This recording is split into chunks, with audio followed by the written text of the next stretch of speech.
Hello and welcome back to the podcast, We Are Selling. My name's Lee Woodward, your coach and host, and the author of the Complete Salesperson course.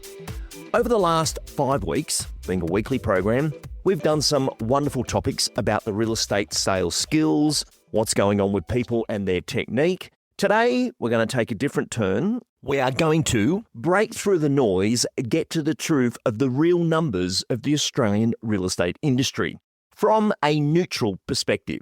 And one of our greatest real estate dedicated accountants to the books, the businesses of the real estate industry for many, many years is Mr. Chris Mercer. He joins us today. Chris, welcome aboard. Good morning, Lee. Thank you. Great to be here. Chris, just for our listeners, especially internationally, who don't know you, your profession and your dedication to the real estate industry, what have you done? Well, I've been working in the real estate sector now, dedicated for 25 years. Cut my teeth as a chartered accountant before joining the sector. Worked all around the world, from New Zealand to London. And when I came to Australia, the first and only job I ever had in Australia as an employee was with Woodward Real Estate. And in that time, I spent 6 years helping understand the business model and even had a significant impact on particularly sales agent packages for careers and the ability to run a business not just on a top line or a market share point of view, but transforming that market share into profit share so there was money left at the bottom, which is ultimately the key goal of every business owner. Now, Chris, when you say Ray White, just for the world of listeners here, we're talking the Ray White Group, the whole 1,000+ offices. You were in charge of the metrics, accountancy and business structure of that group. That's correct. I dedicated software we produced called Moneymakers, appraisals, listings, sales and deals. And then we got heavily involved in the packages from juniors to high performing packages. And then from that time, after sort of taking as far as we could, when I went out on my own and started the Live Group, which is the chartered accounting firm I run now, which is a strategic management accounting business dedicated to real estate. I've then worked with almost every other group in the country of Australia and New Zealand and trained them all on how the profit map, my framework as applied to helping manage the profitability of any real estate agency in Australia, no matter how far into the business life cycle they are, whether in growth mode or consolidation mode. And then we apply that also to the property management division, where I've done dozens and dozens, scores of acquisitions and sell downs for people over the 25 years I've been in real estate. Thanks for explaining that, because we need clarity before we go into the information that we need to. And obviously Ray White being the biggest group in Australia, being in that scene, regardless that everyone was yellow, you got to see all the business owners all over the country doing what they do, and obviously NZ. Whereas today, you are a neutral source. And when you and I were doing some research the other day, I just absolutely love the research and data that you've been doing for many, many, many years, which wouldn't even be possible for us to have today's conversation, because unfortunately, no offense to the Australian real estate industry, but when it comes to numbers, there is a lot of noise. There is a lot of fibs at times of who's what, whereas in your world today, you work across all groups, independent, franchise, leading EBU agents, property management businesses. You are not governed by who the colour of the brand is. It's just the business. Is that correct? I jealously guard my neutrality, my independence. Many people sort of go, Chris, I don't like you working with my competitors. I say, well, I'm giving any person who's my customer the same advice. I'm not in the business of sharing the individual outcomes of a business. And I'm not in the business of talking about information that's shared with me in a confidential basis. So everyone one-on-one is confidential. My experience is I'm able to speed up the learning curve and cut through, as you call it, the noise, because I've reviewed over 2,500 real estate agencies. And so when I say I know something, it's not based on my assertion or my gut feel. It's based on evidence that I've seen and what I know is happening. Now, I'm here to say we've built this product called Trend Tracker, and we've got 6 years of data that's come in, but it's not a commentary or an opinion. What it's designed to do is help real estate business owners understand what's actually happening inside their businesses and how they compare to similar agencies without that industry noise. And sometimes these uncomfortable truths. Am I growing my business to get to a target of market share? But to achieve that, I've taken profitability out of my business, which isn't a business outcome I think people should strive for. And we can show people where that error is made and where it's been done well. So both the growth and the turnover of the business has been achieved by those operators that are managing their businesses better. Now, Chris, you have a series of articles about to be released, which is all the findings of this work.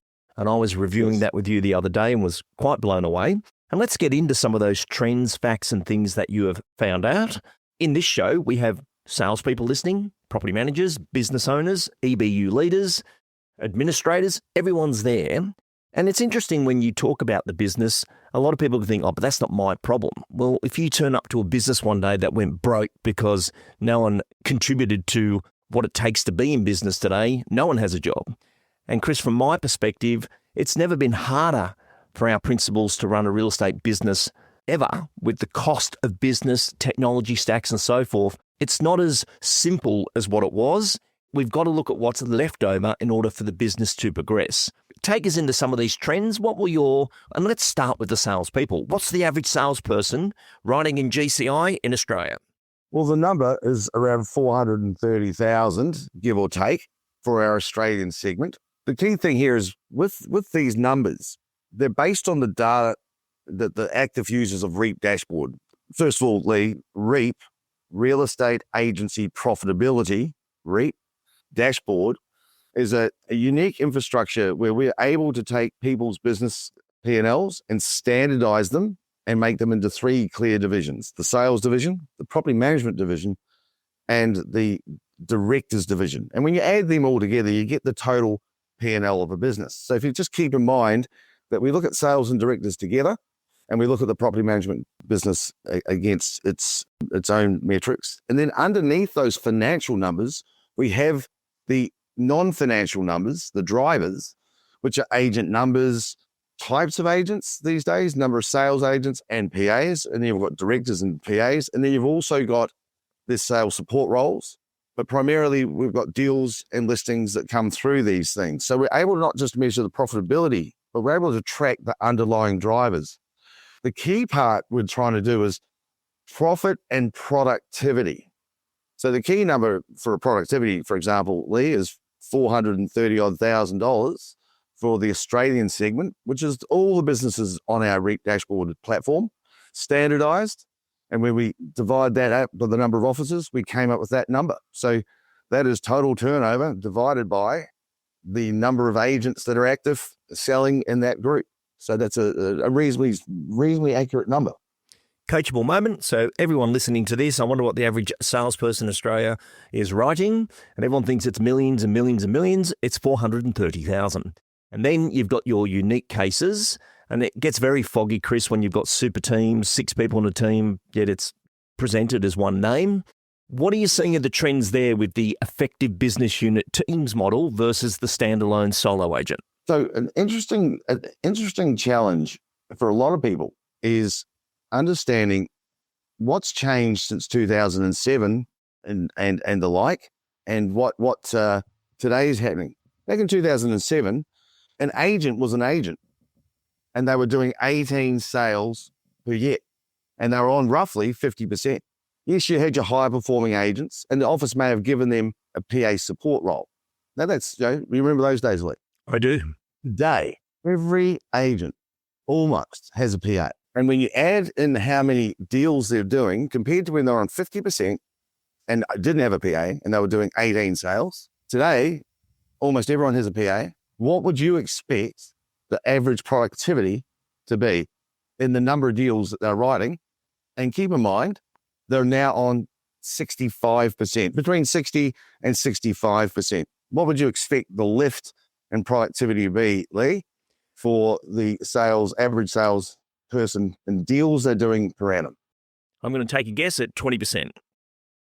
Okay, so they would have gone to, say, 20, 23, 24 deals, if we're going to sort of say that. Well, the average number of deals in the Australian market has been done by agents and directors is 22.85. So that's with a full-time PA, and they're getting paid more. Now that means the total average turnover is 438,000. As I say, that is the hard numbers. Now, Chris, a lot of people listening to this have just pulled over their car thinking, that can't be right. All I hear is these big numbers. To you, it's not about the ego marketing side of it. It's a business metric that you're looking at, and those committed accounts coming in is the truth. And we're on here today to get to the truth. People only want to talk about the established high performers.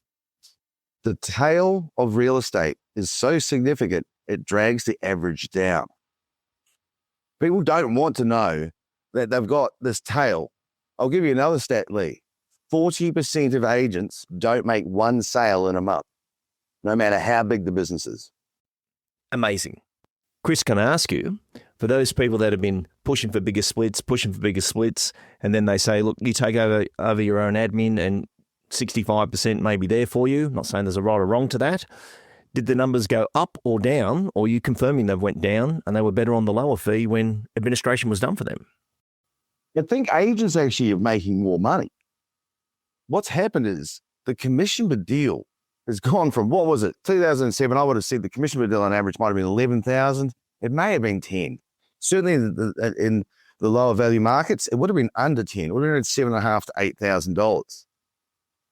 Today, the average commission per deal that we're tracking through REIT 20 is sitting around 22,000. For REIT 20 is 22,000. For Australia, it's 20,769. So we've had a doubling in revenue, but we haven't had a doubling in productivity. We haven't seen the deal numbers double. So what's led to the higher average commission of 430 is not transactional volume per agent. It's combined with the significant lift in value of Australian property. One thing that we talk about on this show, which is very important, a lot of people are a professional real estate salesperson doing really well. They could be working for a good group, a franchise or an independent, and they think their only next step is to open a real estate business. Chris, this was in the Trend Tracker report. Take us into what you learned.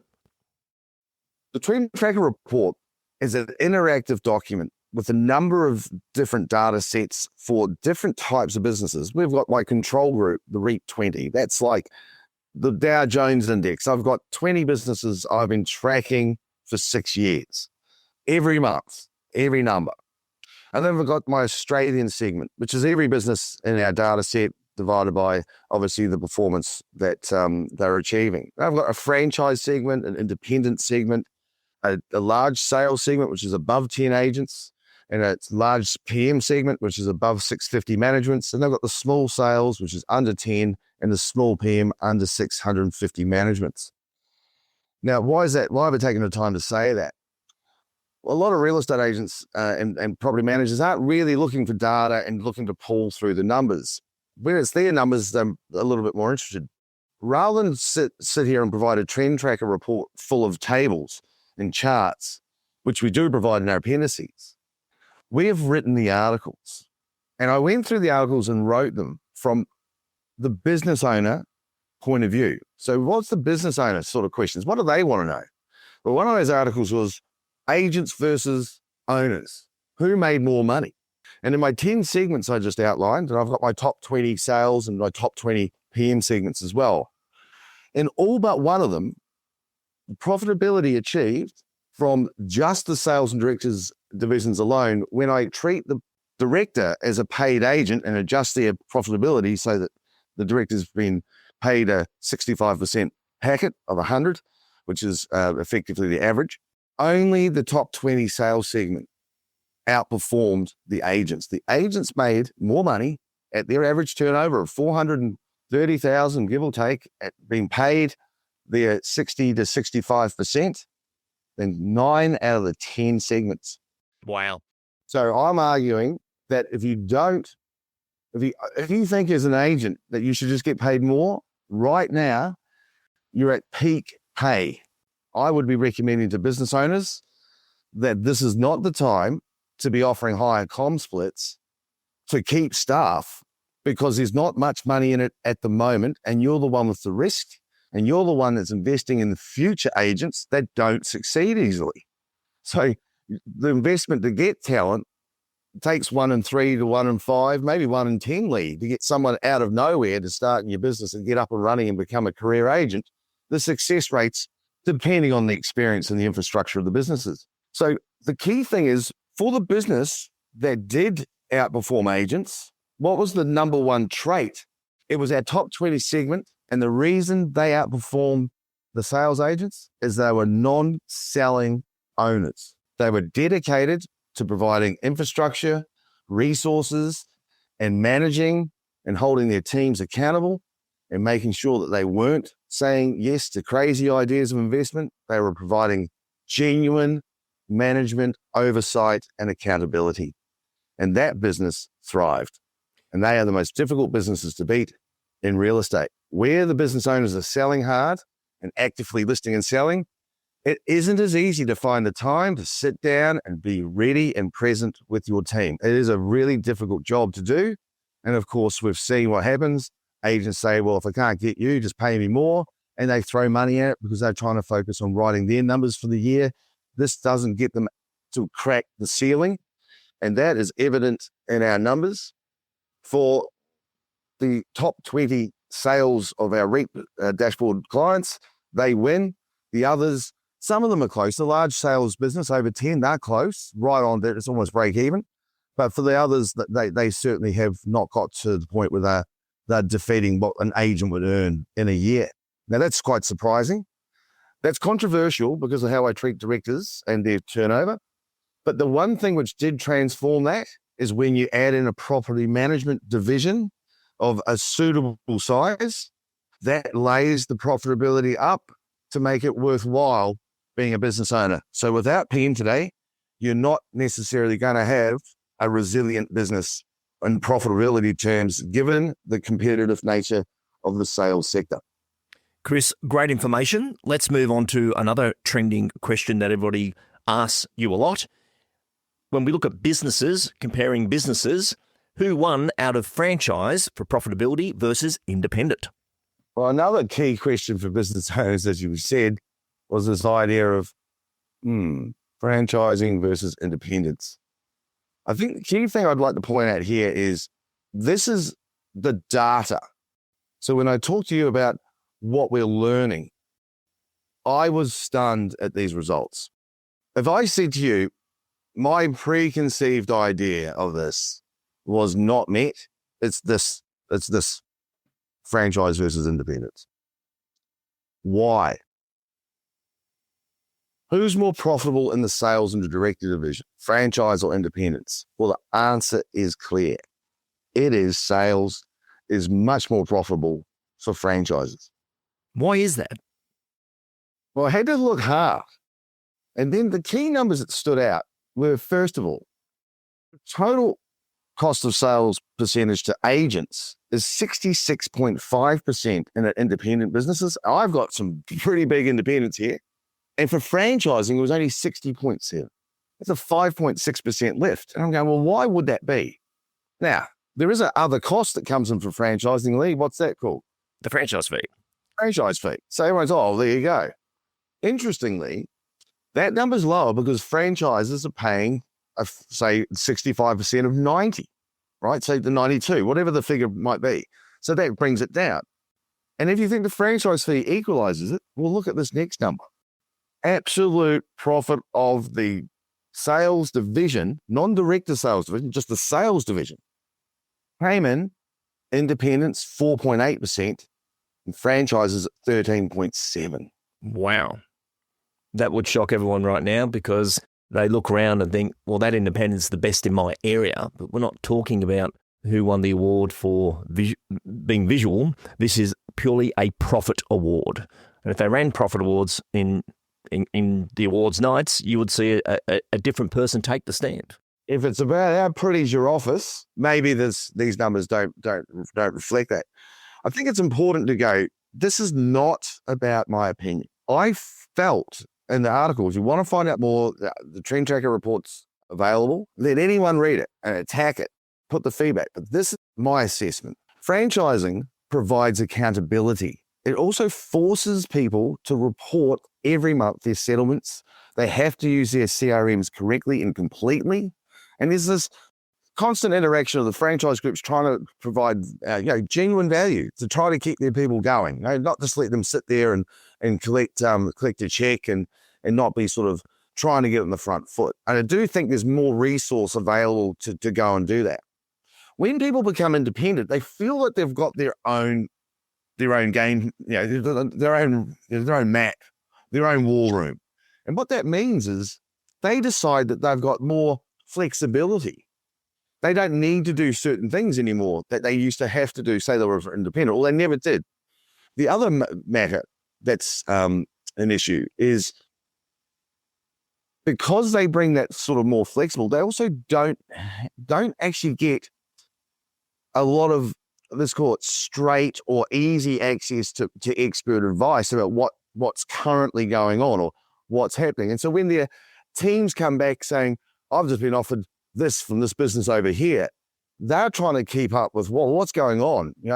How do we keep current? How do they know what the truth really is? And they may be reacting to market competitiveness more so in the sales sector, where they've got deeper roots and they would have stronger connections to the community, having had years and years of experience. Now, this isn't to say that independents don't make money. They've got some very, very, very profitable businesses that are independents, but the overall average came out cold as franchising wins sales. And when I share that with you, Lee, does that surprise you at all?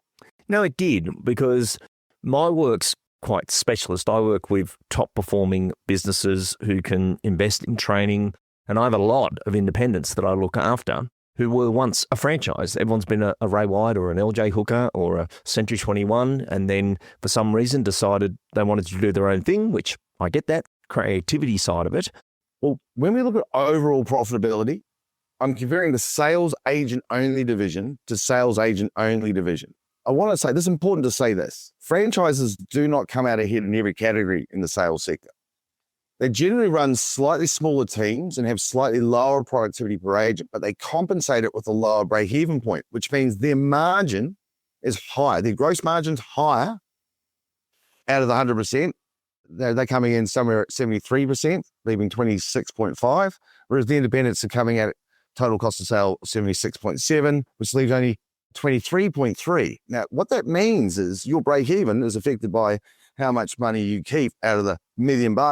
The franchises are holding more of that. That means they're able to break even quicker if the fixed overheads are the same. But in both the sales segment, as the franchise segment, the independent segment, the director contribution was similar. So there was no win or lose for the directors in both those sectors. That was that for sales, okay? And property management, this is where independents take the lead. So independents are winning in property management, where the average rent roll size is higher, 675 versus a franchise of 437. And independents net operating profits around 24%, whereas franchise profitability is 18.6. And I think that's got a lot to do with the nature of having been in business longer, deeper roots, often, not always, but at the same time, people that tend to be independent-minded tend to be a bigger business, don't they, Lee? They tend to think, I've outgrown maybe a franchise, or they can be slightly bigger businesses. So they've got a slightly bigger footprint in their PM, and that allows them to have some scale benefit. And that was the results of the franchise versus independent. Absolutely amazing information. And Chris, one thing I wanted to do today with this podcast was bring to people's attention there is a neutral source and report available, and that report will be available in our show notes for the business owners to have a look at. And then I also wanted to send a signal out to the people working in these businesses. Quite often we can hear all this noise and I should be getting this and I should be getting that. And it's not correct. It's not as simple and it's easy. And I think, Chris, a lot of people working in a business just think the owners are making a fortune and they deserve more. And that can really spook your thinking. I don't know, remembering back to being a salesperson myself, being offered every week, I'd be getting job offers with these ridiculous percentages that they were offering to pay me. And I never left. I only ever worked for one principal. And I stayed with that principal due to a term you taught me, actually, Chris, called principal stickability. And the reason I stuck with that principle was training, And I worked in a company that had essential services. So I didn't need or have to pay for my PA. 3 brilliant ladies serviced everything I did, and I did nothing but list and sell real estate. So my percentage was way lower than what I was being offered from the other offices. But the other offices were offering me that and nothing else. And if you look at their top performing agent and myself and go to the ultimate metric of real estate ever for a standalone agent, which is called your group certificate, I was way ahead than those people because I just did way more deals with no distraction. Yeah, and so much of this comes down to structure and what's the net pay, gross pay, right? So what's that is an honest comparisons, and what's left over. But primarily, if someone gives you a high flat fee and then gives you structure, there's a benefit to that contractors because they're in a situation where they can manage their tax affairs better, but primarily they've still got to decide how to run their EBU. And so many people are out there running EBUs without the productivity that is required for them to actually feel that they're making more money for doing more sales. They've just put one extra head on for no reason to think that they'll grow. The loss of this money, it really affects how much reserves the business has got to reinvest in. I would argue a lot of businesses have taken out the money that would be available to reinvest in systems and productivity gains. And it's left some people running a very personal, manual style approach with technology in a hodgepodge sort of way, because the business owners no longer have the free money that they have to invest in the up-to-date systems and streamlining that should come. And you're a big believer in streamlining and having good systems. But that's a comment I want to share about to every property manager, every salesperson out there. You want to understand how you make money and get a career path improvement. Always understand how to make the business owner more profit. Revenue's one. Margin is everything. There's no point saying, I got your new property management and I got it at 0.5% management fee. That's worth nothing to the business. That costs them money. If you're a property manager, you prove to people, I get business in at high case value at full fee. Business owners will reward that type of professional. Sales agents, if you're out there discounting, you're out there blowing advertising and always demanding more resources, your turnover is not your contribution to the business. Your contribution to the business is what's left to pay the bills. So if you want to be rewarded and pat on the back, understand it doesn't matter if you're in a corporate, banking role, insurance role, you're working in retail.